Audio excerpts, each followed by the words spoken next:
할렐루야, 안녕하십니까? 2023년 10월 11일 임수빈 목사와 함께 성경 인물 알아보기, 그 외의 인물들이죠. 30과 레위 함께 보도록 하겠습니다.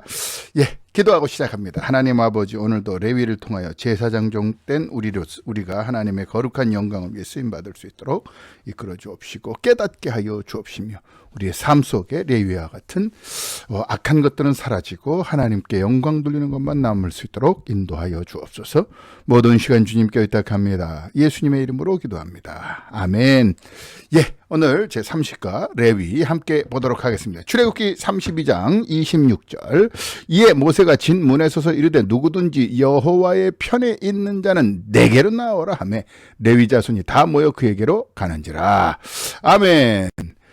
오늘 레위 인적 사항입니다. 야곱과 레아의 셋째 아들이죠. 첫째 아들 누구? 르우벤, 둘째 시므온, 셋째 레위, 넷째 유다.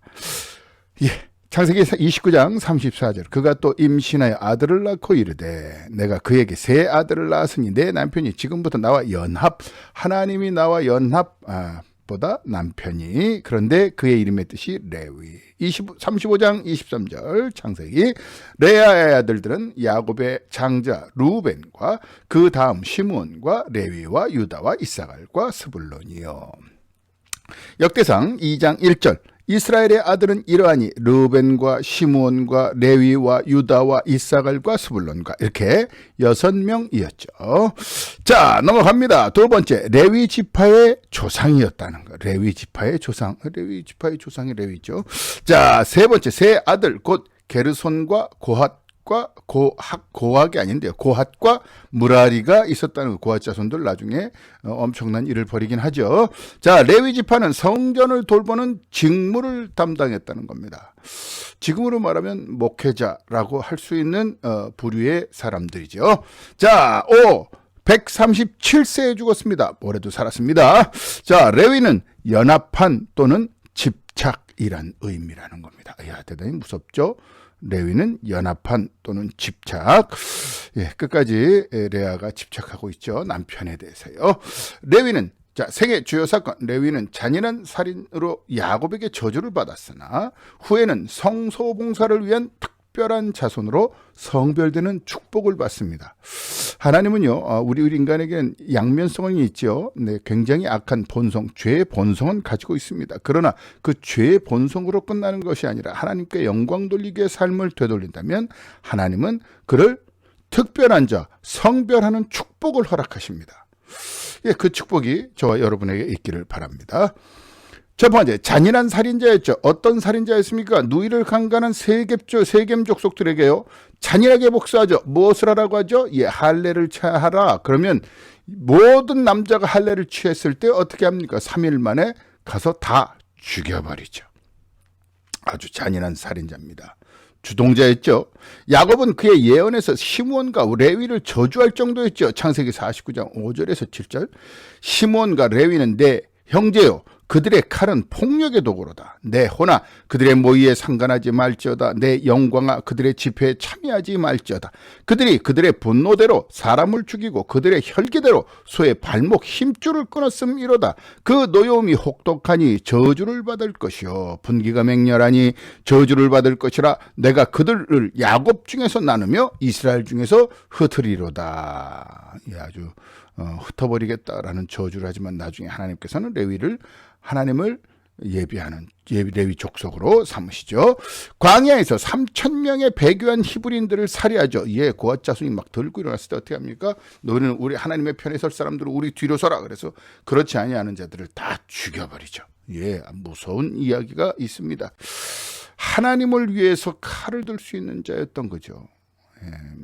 어떻게 표현할 수 없습니다. 그런 하나님의 명령이 있다면 죽이라면 죽여야 되고요, 살리려면 살려야 돼요. 하나님의 뜻대로 하는 겁니다. 하나님의 뜻대로 하시면 하나님이 우리를 책임지시는 줄 믿습니다. 그 이후에 레위 지파가 나타나죠. 광야 방랑시대입니다. 광야 방랑시대 첫 번째로 하나님의 거룩한 일을 위해서 선택받았죠.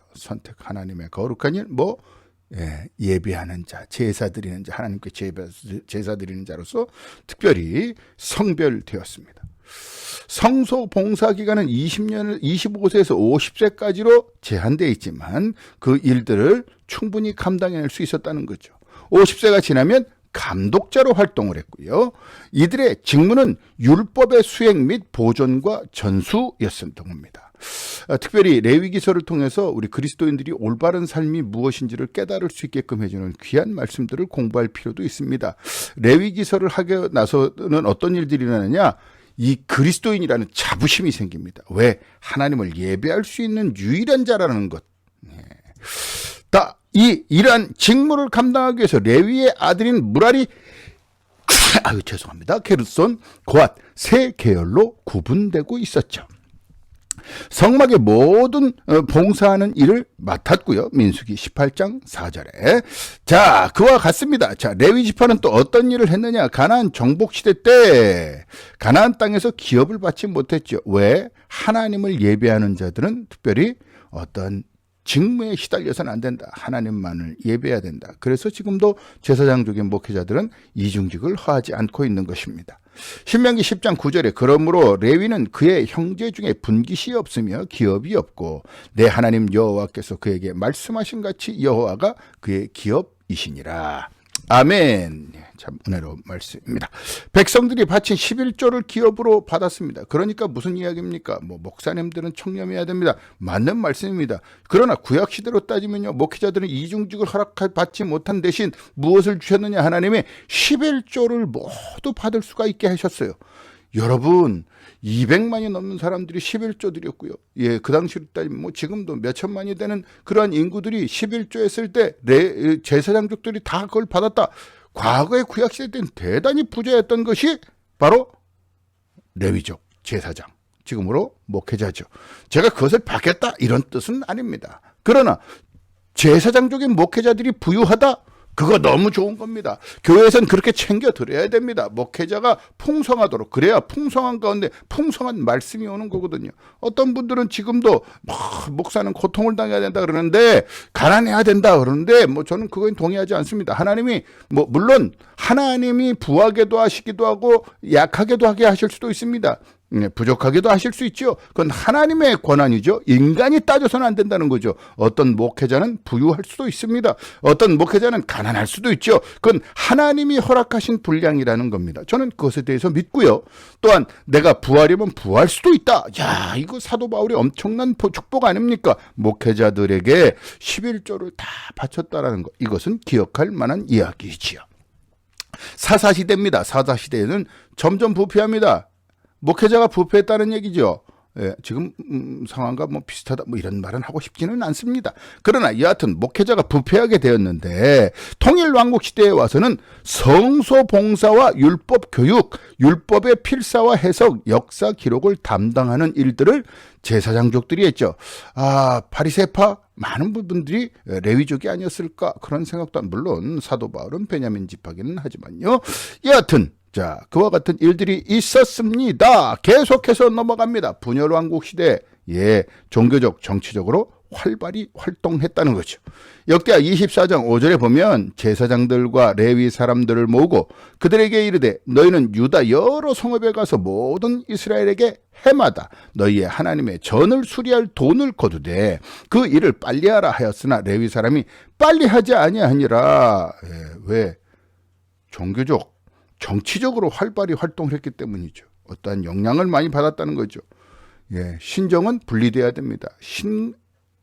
하나님을 섬기는 거룩한 제사장들은 정치와는 좀 분리돼야 돼요. 목회자들이 나가서 정치하고 이거 좋지 않습니다. 왜? 뭐라고요? 레위 사람이 빨리 하지. 하나님의 일을 하나님의 중심으로 할 수 있는 자가 목회자거든요. 자, 6. 바벨론 포로와 회복기. 어떤 일이 있었느냐? 포로기 동안 신앙 유지를 위해서 노력했다. 교회 회복. 교회 회복을 위해서 노력했죠. 성전이 다시 지어지도록 노력한 사람들이 주로 레위족이었습니다. 그래서 포로기 이후 다시 성전 봉헌과 율법 수행에 치중했죠. 그래서 느헤미야와 에스라 누구를 데려가죠? 레위 족속들을 위주로 데려갑니다. 레위족들을요. 예. 신약 시대 가식적이고 형식적인 예배의 모형으로 묘사됐죠. 회칠한 무덤이다. 누가복음 10장 32절. 또 이와 같이 한 레위인도 그곳에 이르러 그를 보고 피하여 지나가. 예, 여러분 선한 사마리아인 비유를 아시지요? 레위 족속이 어떻게 해요? 나는 하나님 앞에 제사하는 자로서 저런 부정한 것을 만지거나 가까이 해서도 안 된다. 주여, 여러분 이웃을 돕는 것이 너희는 택하신 족속, 베드로전서 2장 10절의 말씀처럼 우리는 택하신 족속의 왕 같은 자의 거룩한 나라라고 했습니다. 우리는요, 하나님의 나라를 이 땅에 이루기 위해 사는 사람이지 않습니까? 그렇다면 힘들고 어려운 사람들에게 다가가야 되죠. 네. 장점. 성소 봉사 직무를 담당. 이거 엄청난 장점이죠. 예. 아무나 성소 봉사 직무를 담당할 수 없다는 것입니다. 두 번째, 가나안 땅에서 토지의 기업을 받지 않았다는 것. 예. 인간적인 것이 아니라 하나님이 주시는 것에 절대 봉사하는 자. 세 번째, 생업이 없이 하나님을 위한 봉사만 맡았다는 겁니다. 예. 목회자들의 특징이고 장점이라고 할 수 있죠. 기도해야죠. 어려움이 닥치면 목회자는 기도해야 됩니다. 단점은 무엇이었느냐? 잔인한 살인자였다는 것. 그러나 하나님은 그 악한 것들을 써서 나중에 이 레위 족속들이 고앗 자손들을 치죠. 자기 후손들입니다. 그런데도 치죠. 하나님의 영광을 위해선 기꺼이 정말 살인까지도 하는 자들입니다. 좋다고는 얘기할 수 없으나 하나님의 영광을 위해서만 살아간다. 죄로 인해 저주를 받습니다. 창세기 49장 7절. 그 죄에 대한 삭을 받지요. 분열 왕국 시대에 많은 타락상을 보여주고 있습니다. 참 무서운 이야기입니다. 신약 시대에는 형식적인 예배의 모형으로 언급된 회칠한 무덤 같다라는 이야기를 레위 족속들이 받은 것이죠. 자, 교훈입니다. 레위인이 받은 여러 가지 직분은 하나님의 선물이었다. 레위의 과거 죄악된 생활을 생각한다면 그 직분이 얼마나 은혜로운 선물인가를 알 수 있다. 그런데 하나님께서는 우리에게도 직분을 선물로 주신다. 따라서 이러한 직분을 소홀히 여기다가 박탈당하는 불행한 사람이 되지 말고 바울처럼 자신의 직분을 영광스럽게 여기고 그러한 직분을 주신 하나님께 감사드리는 자가 되어야 한다. 늘 감사해야 됩니다. 항상 기뻐하라, 쉬지 말고 기도하라, 범사에 감사하라. 핵심은요, 감사했죠. 항상 기뻐할 수 없습니다. 그러나 그렇기 때문에 쉬지 말고 기도하라고요. 그 기도의 내용이 감사. 감사하면 여러분 하나님께 늘 하나님 감사합니다. 감사의 예물을 드리십니까? 두 번째, 레위와 시므온은 똑같이 저주를 받았으나 레위인들에게는 궁극적으로는 축복이 임하였다. 여기에서 우리는 우리 자신이 회개함으로 현세와 내세를 위한 축복을 스스로 마련할 수 있음을 알아야 한다. 회개. 주님, 나는 죄인입니다. 따라서 우리는 레위와 같이 처음 축복의 기회는 비록 놓쳤다 할지라도 실망하지 말고 진정한 회개를 통하여 다음에 오는 기회를 반드시 놓치지 말아야 할 것입니다. 요엘 2장 12절 말씀. 여호와의 말씀에 너희는 이제라도 금식하고 울며 애통하고 마음을 다하여 내게로 돌아오라 하셨나니 하나님께로 돌아오는 것 무엇입니까? 회개죠. 나는 죄인입니다. 나의 죄를 용서하소서. 철저한 회개가 일어나면 하나님은 레위와 같이 우리를 쓰실 줄 믿습니다. 세 번째, 레위는 할례받지 않은 사람들과 관계를 맺는 것이 양심적으로 용납되지 않는다는 위선을 통해 매우 잔혹한 복수를 하였다. 이것은 타락한 본성 때문에 저지르게 된 악행을 정당하기 위해 종교라는 가면을 쓴 것이다. 그러므로 우리도 우리의 욕망을 채우기 위해 종교를 하나의 미끼로 사용하고 있지 않나를 반성해 보아야 한다. 네, 여러분, 성전 회복 때 레위 족속들이요, 느헤미야, 에스라에 보면 레위 족속들이 누가 결혼합니까? 이방 여자들과 결혼했죠. 그때 자녀들까지 다 참 잔인한 그리고 우리와 같이 이스라엘 사람이 된다. 잔혹한 일들을 참 많이 합니다. 종교를 하나의 미끼로 사용하지 않도록. 내가 그리스도의 이름으로, 대표적인 게 뭐였어요? 십자군 운동이었죠. 십자군 운동. 그리스도의 이름으로라고 하면서 아랍인들을 무조건 살해했죠. 그것은 무엇에서부터 기인합니까? 복수에서부터 기인하는 것이죠. 복수에서 기인했었던 세겜 족속을 죽인 것, 이 복수보다 중요한 것은 하나님의 뜻이 어디 있는가? 하나님의 뜻을 발견하는 자가 될 때 죄 복수하는 자가 아니라 하나님을 기쁘시게 하는 자가 될 수 있을 줄 믿습니다. 제 핵심 선구 출애굽기 32장 26절 이에 모세가 진문에 서서 이르되 누구든지 여호와의 편에 있는 자는 내게로 나오라 하매 레위 자손이 다 모여 그에게로 가는지라. 아멘. 예, 감사합니다. 다음 과에서는 나약한 인생의 전형 롯에 대해서 함께 알아보도록 하고요. 레위에 대한 중요한 점들을 복습해 보시기를 바랍니다. 그리고 새롭게 깨달아진 성경 구절에 표시해 보시기 바랍니다. 하나님, 레위는 비록 잔역하고 살인을 하는 그러한 습성을 가졌으나 하나님이 쓰시면 또 다른 은혜가 있음을 깨닫게 하신 감사합니다. 무엇보다 하나님의 뜻대로 모든 일을 행할 수 있도록 주님 내게 하나님의 음성을 날마다 들려 주옵소서. 우리 주님 예수 그리스도의 이름으로 감사하고 축복하며 기도합니다. 아멘. 감사합니다. 다음 주에 뵙겠습니다. 안녕.